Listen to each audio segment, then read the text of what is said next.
Alright, in news from India, restaurant industry body, the NRAI, has written to the Petroleum Minister Hardeep Singh Puri over the LPG supplies and the concerns over it.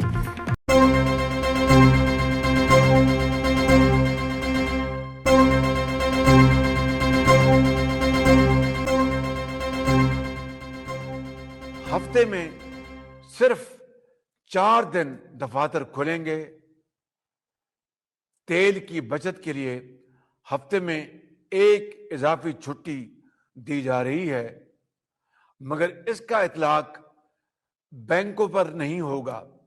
मजीद फौरी तौर पर तमाम स्कूलों को रवां हफ्ते के आखिर से 2 हफ्तों की छुट्टियां दी जा रही हैं और हायर एजुकेशन के तमाम इदारों में फौरी तौर पर ऑनलाइन क्लासों का आगाज किया जा रहा है। जंग की कीमत है वो सिर्फ छोटे मुल्कों को नहीं, बड़े मुल्कों को भी पूरे तरीके से ये अदा करनी होगी और इसीलिए अब पूरे तरीके से मैं कहूँगी डोनाल्ड ट्रंप, ये एक पूरा माहौल बन रहा है कि वो बेकरार हैं, वो तड़प रहे हैं, वो थरथरा रहे हैं कि किसी तरीके से इस युद्ध से, जो उनका युद्ध नहीं है, ये उनकी जंग नहीं है, इजराइल की जंग जो अमेरिका लड़ रहा है, पूरे तरीके से डोनाल्ड ट्रंप अब ये चाह रहे हैं कि किसी तरीके से कोई बहाना मिल जाए, कोई रीज़न मिल जाए और हम इस जंग से बाहर निकल आ जाए। स्वागत है आपका इस बड़ी खबर में जो आ रही है फिलहाल पाकिस्तान से। पाकिस्तान में आपातकालीन इमरजेंसी जैसे हालात हो रहे हैं। फिलहाल भीषण संकट वहाँ हो गया है, तेल का, गैस का, एनर्जी का। फिलहाल बड़ी खबर ये आ रही है कि जो इजराइल और ईरान का, अमेरिका की जो लड़ाई है, इससे पाकिस्तान में भयंकर ऊर्जा संकट पैदा हो गया है। इस हद तक कि पाकिस्तान के प्रधानमंत्री को टीवी पर आकर बयान देना पड़ा और एक तरह की नेशनल जो एनर्जी इमरजेंसी है वो डिक्लेयर वहाँ पर हो गई है। 80% जो सरकारी गाड़ियाँ हैं वो 2 महीने के लिए बंद हैं और तेल में भी कटौती की गई है। आप ये सोचिए कि सरकार का कामकाज कितना ज़्यादा प्रभावित होगा। 80% गाड़ियों पर जो है वो रोक लगा दी गई है, 2 महीने के लिए बंद कर दी गई हैं। आधे सरकारी कर्मचारी घर से काम करेंगे, गवर्नमेंट ऑफिशियल्स जो है, यानी सरकारी दफ्तर सारे जो हैं वो आधे घर से काम करेंगे। पाकिस्तान जैसे देश में आप ये बताइए कि शहरों में तो ठीक है, लेकिन जो छोटी जगह हैं वहाँ पर इंटरनेट तक की सुविधा बहुत कम है। किस तरह से कामकाज होगा। तीसरी बड़ी खबर है, स्कूलों में 2 सप्ताह की छुट्टी कर दी गई है। ये इतना बड़ा क्राइसिस है कि नेशनल इमरजेंसी है एक तरह से वहाँ पर, कि आप सोचिए कि छुट्टी कर दी गई है 2 हफ्ते के लिए। न टीचर न बच्चे कोई भी स्कूल नहीं आएंगे और इसके अलावा जो तमाम सरकारी खर्च है उसमें 20% की कटौती कर दी गई है। तो पूरे तरीके से भीषण संकट, यानी पहला मैं कहूँगी जो सीधे तौर पर वार हो रहा है, जो आर्थिक समस्या से जूझ रहा है वो पाकिस्तान है। और सिर्फ आर्थिक ही नहीं, वहाँ पर सामाजिक जो समस्या है वो भी उभर रही है और उसके अलावा राजनीतिक समस्या भी उभर रही है। लॉ एंड ऑर्डर के लिए भी जो समस्या है वो भी उभर रही है। एक ही पल में मैं आपको बताऊंगी, लेकिन उससे पहले आइए सुन लेते हैं कि पाकिस्तान के प्रधानमंत्री ने क्या कहा। पर बहुत अहम फैसले किए गए जिनकी तफसील यूं है। नंबर 1, आइंदा 2 माह के लिए सरकारी महकमों की गाड़ियों को मिलने वाले तेल में 50% फिल फॉर कटौती की जा रही है, मगर इसमें एम्बुलेंसेस और अवामी इस्तेमाल वाली बसें शामिल नहीं हैं। 2, आइंदा 2 माह के लिए तमाम सरकारी महकमों की 60% गाड़ियों को बंद किया जा रहा है ताकि तेल की बचत हो। नंबर 3, आइंदा 2 माह के लिए काबीना के अरकान, वज़रा, मशीरान और मावनीन खसूसी तनख्वाह नहीं लेंगे। नंबर 4, अरकान पार्लियामेंट की तनख्वाहों में से 25% कटौती की जा रही है।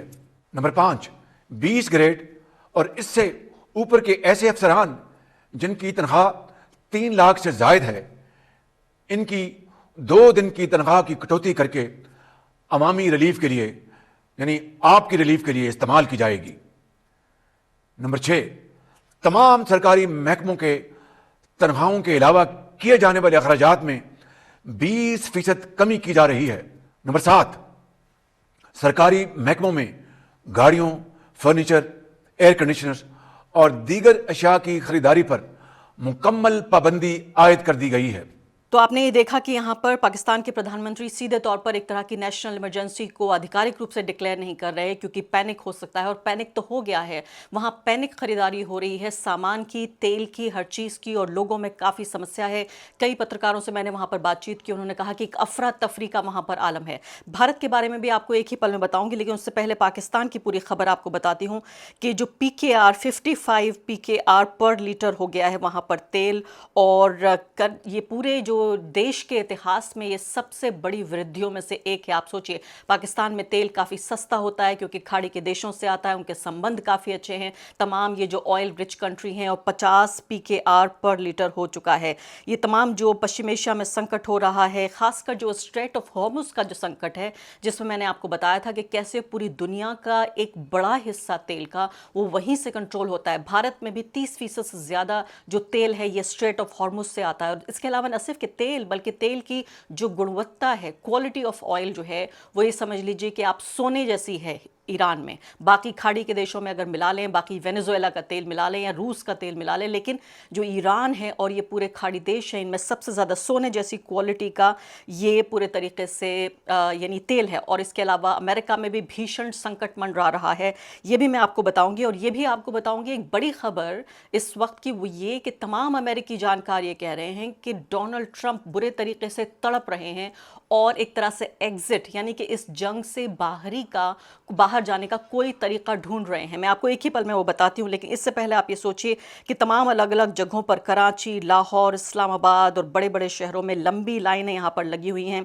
और तमाम तरह से लोगों में एक अफरा तफरी और फिक्र का माहौल पैदा हो गया क्योंकि ये जंग, अब ये सोचिए कि नए जो सुप्रीम लीडर आए हैं उसके बाद से ये जंग, ऐसा नहीं है कि ये जंग कोई ख़त्म होगी या कम होगी जब तक कि डोनाल्ड ट्रंप वाकई जंग के यानी इसी वक्त पे इस जंग को ख़त्म करने का ऐलान न कर दें। ईरान ने साफ तौर पे ये कह दिया है कि वो इस जंग को ख़त्म नहीं करेगा। साफ तौर पे ईरान ने ये कह दिया है कि ये उसकी जंग उसके ऊपर थोपी गई है और वो कोई बातचीत नहीं करेगा अमेरिका से। अभी सीधे तौर पर जो है वो भारी हाथ, ऊपरी हाथ जो नज़र आ रहा है वो ईरान का नज़र आ रहा है इसमें।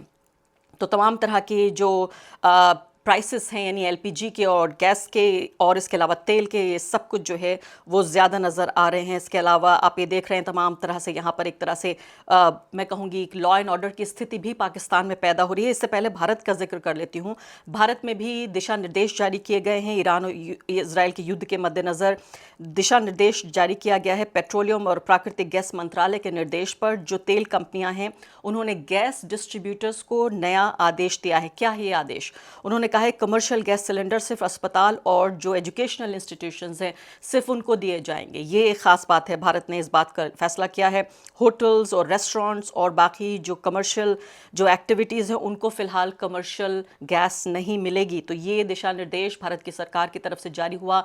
ऑयल कंपनीज़ ने कमर्शियल गैस सिलेंडर्स के ऊपर ये बात कि आप पहले को ही आपको पता है कि गैस सिलेंडर के जो दाम हैं वो बढ़ चुके हैं। ये सीधे तौर पर भारत के दरवाजे पर आ चुका है। यहाँ पर ये पूरा क्राइसिस, कोलकाता से ये तस्वीर, ये वीडियोस आप देखिए, ये हमारे सामने आ रहे हैं। ये पूरे तरीके से बताते हैं कि कैसे हमारे दरवाजे पर ये संकट आ चुका है। ये ऑटो रिक्शा के लिए लाइन लगी है टॉलीगंज में कोलकाता के, और यूनियन लीडर्स ये कह रहे हैं कि पूरे तरीके से बहुत सारे जो ऑटो रिक्शा हैं और टैक्सीज़ हैं वो सड़क से हट गई हैं, यानी वो इस वक्त काम नहीं कर रही हैं क्योंकि LPG नहीं मिल रही है आसपास के जो गैस स्टेशंस हैं उनमें। और ये बताया गया कि 10 मिनट अगर आपको ऑटो से कहीं जाना है तो आपको कम से कम आधा घंटा इंतज़ार करना पड़ेगा। मैं उम्मीद ये करती हूँ कि भारत एक बड़ा देश है, मजबूत देश है, हमारी अर्थव्यवस्था दुनिया की सबसे बड़ी अर्थव्यवस्थाओं में से एक है। मैं उम्मीद ये करती हूँ कि भारत इससे पार पा जाएगा। लेकिन पाकिस्तान का क्या होगा, सबसे बड़ी बात यह है। और पाकिस्तान में कोई भी अव्यवस्था होती है या इस अस्थिरता पैदा होती है, सीधा उसका असर भारत पर पड़ता है। उसका पूरा असर जो है भारत पर, पूरे इस रीजन पर पड़ता है।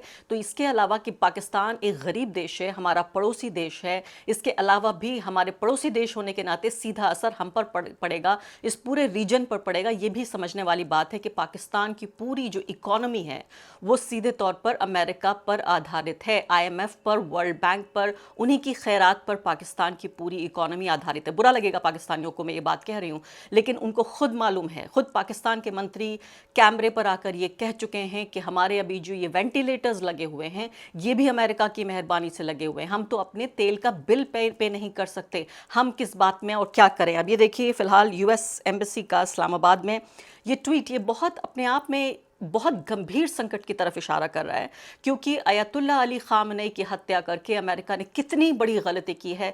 शायद हो सकता है अब नहीं, 10 साल बाद, 50 साल बाद उसको ये पता चले कि कितने नफरत का पूरा माहौल पूरी दुनिया में पैदा कर लिया है अमेरिका ने अपने लिए। आपकी स्क्रीन पर मैं दिखाना चाहती हूँ आपको US attention US citizen security alert. अपने जो नागरिक हैं यूनाइटेड स्टेट्स में, पाकिस्तान में यूनाइटेड स्टेट्स के, उनके लिए ये जारी किया। उन्होंने कहा है कि यूएस एम्बेसी इस्लामाबाद और यानी कि कॉन्सुलेट जनरल जो है लाहौर में, कराची में, पेशावर में, ये तमाम जो हैं बड़े बड़े रिलीजियस प्रोसेशंस यानी कि अब जुलूस तैयार हो रहे हैं। आप सोचिए रमज़ान का महीना, सबसे बड़े दुनिया के शिया लीडर की इस तरह से सरेआम कत्लेआम कर देना, उन्हीं के घर पर जाकर उनके पूरे परिवार को तबाह कर देना, मिटा देना उनके पूरे परिवार को। और ये लग रहा था कि ये कुछ नहीं होगा। इनको लग रहा था कि ये सद्दाम हुसैन को इन्होंने मार दिया, या गद्दाफी को उन्होंने मार दिया, या उसामा बिन लादेन की हत्या कर दी, या वेनेजुएला के राष्ट्रपति और उनकी पत्नी को उठा लाए। वो पॉलिटिकल फिगर्स हैं। या आप इस बात को ध्यान से समझिए, आपका रिलीजियस होना ज़रूरी नहीं है, आपका बहुत धार्मिक होना ज़रूरी नहीं है। इस बात को समझने के लिए आपको राजनीति समझना ज़रूरी है कि पूरी दुनिया में करोड़ों लोग ऐसे हैं, न सिर्फ कि शिया मुसलमान बल्कि बहुत सारे मुसलमान, सुन्नियों में भी आप ये समझिए कि ऐसे हैं जो अयतुल्ला अली खामनेई की मौत से आहत हैं, और उनके लिए पूरी तरीके से ये इमोशनल इशू है। तो रिलीजियस बड़े बड़े जुलूस प्लान किए जा रहे हैं 10 मार्च से ही 12 बजे दोपहर से। तो जो मूवमेंट है जो यूएस पर्सनल का, वो रेस्ट्रिक्टेड हो जाएगा। यानी कि उन्होंने इस खतरे से आगाह किया है, बाकायदा चेतावनी दी है कि हमारे जो लोग हैं वो आसपास ना जाएं, और साथ साथ जो यूएस के यानी अमेरिका के अधिकारी हैं, इसके अलावा वहाँ जो सैनिक हो सकते हैं, वो तमाम जो हैं उनका मूवमेंट, उनकी गतिविधि रोक दी जाए। आप ये सोचिए, ये मैंने बताया था आपको कैसा एक ऊर्जा का संकट है, लेकिन ये मैं आपको बता रही हूँ कि ये संकट पूरे तरीके से सिर्फ ऊर्जा का नहीं है, बल्कि एक सामाजिक, राजनीतिक और लॉ एंड ऑर्डर का संकट भी है। मंत्री जी हरदीप पुरी ने भी मीडिया से बातचीत की है और तमाम तरह के जो जियोपॉलिटिकल हालात उभर रहे हैं भारत में, उससे आगाह कराया है। ऊर्जा का यानी एनर्जी का पूरा जो मार्केट है उस पर विस्तार से चर्चा की। उन्होंने बताया कि भारत में बिना रुकावट आपूर्ति होती रहेगी, कोई समस्या नहीं होगी, और ऐसे रास्तों से आयात हो रहा है जो युद्ध से अब इम्पैक्टेड नहीं है। ये हरदीप पुरी जी इस बात को इंश्योर कर रहे हैं। अच्छी बात है, भारत की जनता में ये कॉन्फिडेंस बनेगा। सरकार नागरिकों के लिए ऊर्जा की पर्याप्त उपलब्धता सुनिश्चित करने के लिए सभी ज़रूरी कदम उठा रही है। अब मैं आखिरी बात जो आपसे कहना चाहती हूँ वो इस बात को ध्यान से सुनिए, बिल्कुल कान लगा के इस बात को सुनिए जो बात मैं अब आपसे कहने जा रही हूँ। आप ये देखिए अमेरिका में जो फिलहाल माहौल है, जो वहाँ के पॉलिसी एक्सपर्ट्स हैं वो क्या कह रहे हैं आपकी स्क्रीन पर। ये मैं आपके लिए आसान शब्दों में, बहुत सारे लोगों को पढ़ने के बाद आपके लिए आसान शब्दों में ये समरी आपको दे रही हूँ। डोनाल्ड ट्रंप के जो सबसे करीबी सलाहकार हैं वो अब ईरान युद्ध से निकलने की योजना बनाने को कह रहे हैं। Point number 1। दूसरी बड़ी बात, सबसे बड़ी वजह है इसमें तेल की बढ़ती कीमतें, और युद्ध अगर लंबा होता है तो ये डर, और आप जानते हैं मार्केट जो है पूरा सेंटिमेंट्स के आधार पर चलता है। नंबर 3, तेल की कीमत $119 से गिरकर $94 हो गई, क्योंकि ऐसा लगा कि युद्ध थोड़ा सा यानी उस युद्ध का जो उफान है वो थोड़ा कम हो रहा है। फॉरेन बाजार में, मार्केट में एक कॉन्फिडेंस आया और कम हुआ। इसकी वजह क्या है? क्योंकि युद्ध कम होने की उम्मीद दिखाई जा रही थी। असली समस्या युद्ध नहीं है बल्कि जहाज़ों का बीमा है। इस बात को ध्यान से समझिए। पूरी जो अमेरिकन जो इकोनॉमी है वो इंश्योरेंस पर, इसके अलावा फार्मा सेक्टर पर, इसके अलावा जो हथियार बनाने वाली कंपनियां हैं, सब कुछ अमेरिका के लिए कहा जाता है कि एक देश नहीं है, ये कॉरपोरेशन है, सब कुछ वहां पर कंपनियां चलाती हैं। तो इसको ध्यान से सुनिए कि जो जहाज़ों का बीमा है वो बड़ी समस्या वहां पर बन रहा है। बड़ी जो बीमा कंपनियां हैं, युद्ध की वजह से उन्होंने जो ये जोखिम का कवर था, यानी ये डेंजर का कवर था, कितना खतरा, रिस्क जो कवर था, उसको बहुत कम वो बंद कर दिया है। इसके अलावा बीमा वापस शुरू नहीं होगा। तेल की सप्लाई पूरी तरीके से सामान्य जब तक नहीं हो जाती। इनका कनेक्शन दोनों का आपस में समझने की कोशिश कीजिए। ट्वीट भी मैं आपको दिखा रही हूँ और इसको आसान शब्दों में आप तक लेकर भी आने की कोशिश कर रही हूँ। युद्ध समाप्त होने पर तेल बाजार जल्दी सामान्य नहीं होगा, उसमें भी कुछ हफ्ते या कुछ महीने का समय लग सकता है। तो जो ये पूरे युद्ध का जो पागलपन है, ये जंग का पागलपन, एक तरह की फ्रेंजी, एक तरह का मैं कहूँगी जुनून, चाहे सरकार हो या उनके प्यादे हों या वो लोग जो जंग को पसंद करते हैं, उनके अंदर पैदा कर सकता सकता है, लेकिन जो जंग की कीमत है वो सिर्फ छोटे मुल्कों को नहीं, बड़े मुल्कों को भी पूरे तरीके से ये अदा करनी होगी। और इसीलिए अब पूरे तरीके से मैं कहूँगी डोनाल्ड ट्रंप, ये एक पूरा माहौल बन रहा है कि वो बेकरार हैं, वो तड़प रहे हैं, वो थरथरा रहे हैं कि किसी तरीके से इस युद्ध से, जो उनका युद्ध नहीं है, ये उनकी जंग नहीं है, इजराइल की जंग जो अमेरिका लड़ रहा है, पूरे तरीके से डोनाल्ड ट्रंप अब ये चाह रहे हैं कि किसी तरीके से कोई बहाना मिल जाए, कोई रीज़न मिल जाए और हम इस जंग से बाहर निकल आ जाएं।